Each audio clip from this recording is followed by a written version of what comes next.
thesis project. It's called Reverse Obfuscation of Radiohead's Everything in Its Right Place. And so the idea is you come in, the song starts, and you start getting this information about it. A lot of what I've learned in my major and how I wanted to meld that with multimedia is through music technology. Learning about Radiohead's process of doing things and just kind of thinking about their music from a technological standpoint, I found it to be a good way to show people that there's a lot of history behind this technology. So what I'm doing is taking a look at the technology that went into it from a historical standpoint, looking at this music technology through the lens of this one song. Sticking with the Radiohead aesthetic, I chose a lo-fi sort of obscure, almost borderline scary kind of approach to the intro of my project, just kind of to pull people into the whole idea of the Radiohead aesthetic and kind of get you wondering like what this is. And it kind of in itself is a metaphor for my whole concept, which is seeing through the noise.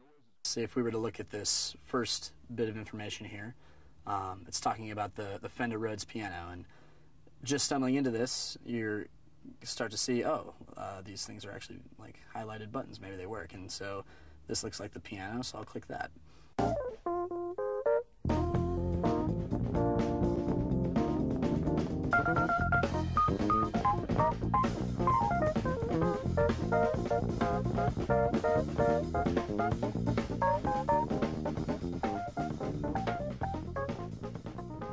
Hello there, my name is Michael Ilvis, and I'm going to talk to you about the Fender Rhodes today. This is it right here. The Rhodes come in two basic forms. So it takes you down to the first subpages, and here you'll find information about the Fender Rhodes, which, if you don't know anything, let's try deconstructing the Rhodes.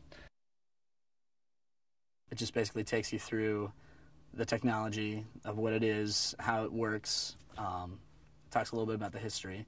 Instead of just kind of sitting here and having it be a big database for information, I wanted to bring people in on an interactive level.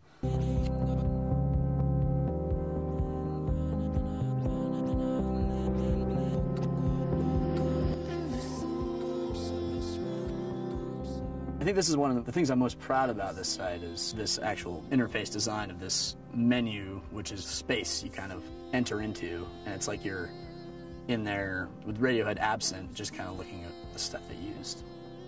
Since I was looking at the music technology, like the physical instruments and things, I thought a studio space would be good. So this image here, this background, is actually the studio where this song was recorded. Things aren't exactly in the right perspective sometimes, and the lighting effects I used in there are a little bit strange, a little off, and I feel like that goes in with the whole Radiohead aesthetic in itself, because they're about doing things differently and making you think. And I just kind of set it up in a way that it would be a kind of natural environment for people to play music in. Like, this is how I would set it up if I were to go in there and jam, you know. Another thing I'm really proud about in this is this synthesizer appropriation web I have here. The whole idea of how the synthesizer appropriated through music and changed it. Looking back at how music has changed so much because of technology, you know, it really has impacted music so incredibly. And I make music today that's based solely off of technologies that had been developed. If those didn't exist, I wouldn't be making the same music, you know. So I just want people to become more informed about what they're listening to and the sounds they hear in music, and kind of help them learn to listen a little more critically. For me, the next step is learning how to merge this interactive experience with an interactive musical experience. I'm lucky that I've gone through this program and have like a cooperative partner in making the things I want to happen.